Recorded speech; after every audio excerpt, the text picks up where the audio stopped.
লাখ লাখ শুকরিয়া আল্লাহ পাকের কাছে যে খুব সুন্দর করেই পাঠিয়েছে আমাকে দুনিয়াতে। এবং সবাই এটাই বলে যে আপনার মুখের হাসির সাথে আপনার এই দিলটা খুব ভালো মানায়, আপনাকে এই দিলের জন্য বেশি ভালো লাগে। অবশ্যই ভালো ভালো কাজ করেছি বলে আজ আমি সেটার গিফট সেটা পাচ্ছি অ্যাওয়ার্ড হিসেবে, তো অবশ্যই এটা আমার বড় অর্জন আর কি। আমরা আপনার ছবি যখন ফেসবুকে আমরা দেখি যে অনেকেই কমেন্ট করে যে গ্ল্যামারাস নায়িকা, এই প্রশংসাগুলো যখন পান আপনার কাছে কেমন লাগে?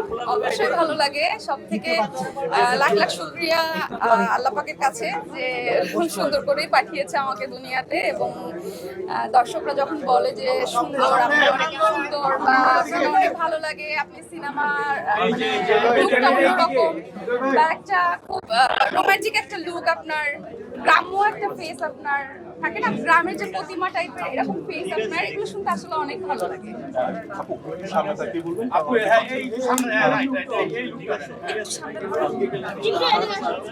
আপু আমরা মাঝে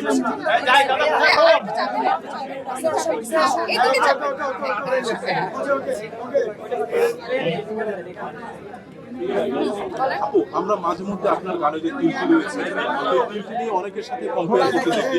আপনার সোশ্যাল মিডিয়ার বিভিন্ন ছবির নিচে আমাদের পুরোনো দিনের একজন বিখ্যাত নায়িকা, তার সাথে আপনাকে অনেক সময় বলে যে তার ফিল্ডের মতো আপনারা দেখে। এই যে খুঁটিনাটি বিষয়গুলো যখন দর্শক আপনাকে প্রশংসা করে তখন এইগুলো আপনার কাছে কেমন লাগে? আচ্ছা, আমার দিলের বিষয়ে আমি সব থেকে বেশি কমেন্ট পাই, সবাই এটাই বলে যে আপনার মুখের হাসির সাথে আপনার এই দিলটা খুব ভালো মানায়, আপনাকে এই দিলের জন্য বেশি ভালো লাগে। তো এটা অবশ্যই অনেক খুশিরই কথা যে এত সুন্দর আমার চেহারার মাঝখানে এখানে একটা ঠোঁটের নিচে তিল আছে, এটা গড গিফটেড, খুব ভালো লাগে শুনতে। বর্তমানে কি কাজ নিয়ে ব্যস্ত আছেন?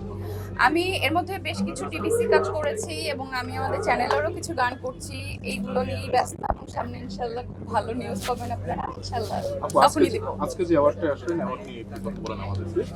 এইরকম অ্যাওয়ার্ড আপনার কাছে কেমন লাগছে এবং অ্যাওয়ার্ডের যে আয়োজক আপনার পাশেই দাঁড়িয়ে আছে একজন, তার সম্পর্কে আমরা একটু জানতে চাই।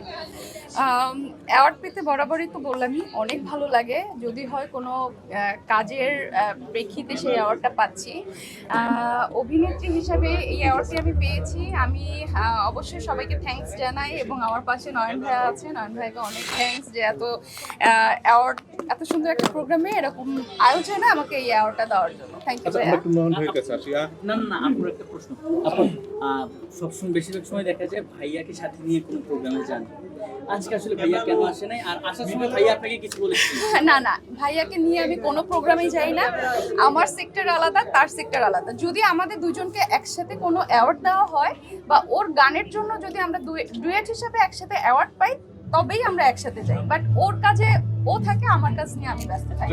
ভাইয়াকে ছাড়া যে একা একা মাঝে মাঝে প্রোগ্রামগুলোতে আসেন, সেক্ষেত্রে আসলে ভাইয়া কিছু বলে কিনা যে কারো দিকে তাকাবো না বা চুপচাপ থাকবা? একদমই না, আমাদের বন্ডিংটা আসলে এরকম না। আমরা ধরতে গেলে খুব ভালো বন্ধু।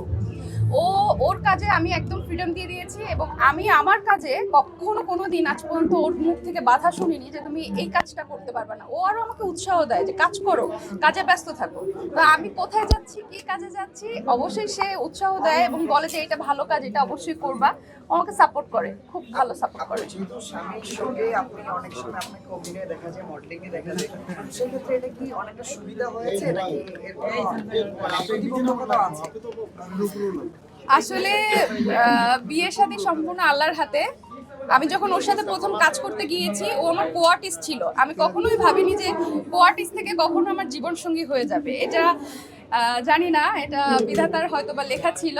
তো ওর সাথে কাজ করার মানে থাকে না যে আমি তো অনেক হিরোদের সাথে কাজ করেছি, তো হিরোদের সাথে কাজ করা আর নিজের মানুষ, নিজের হাজব্যান্ডের সাথে কাজ করা আকাশ আর পাতাল ব্যবধান।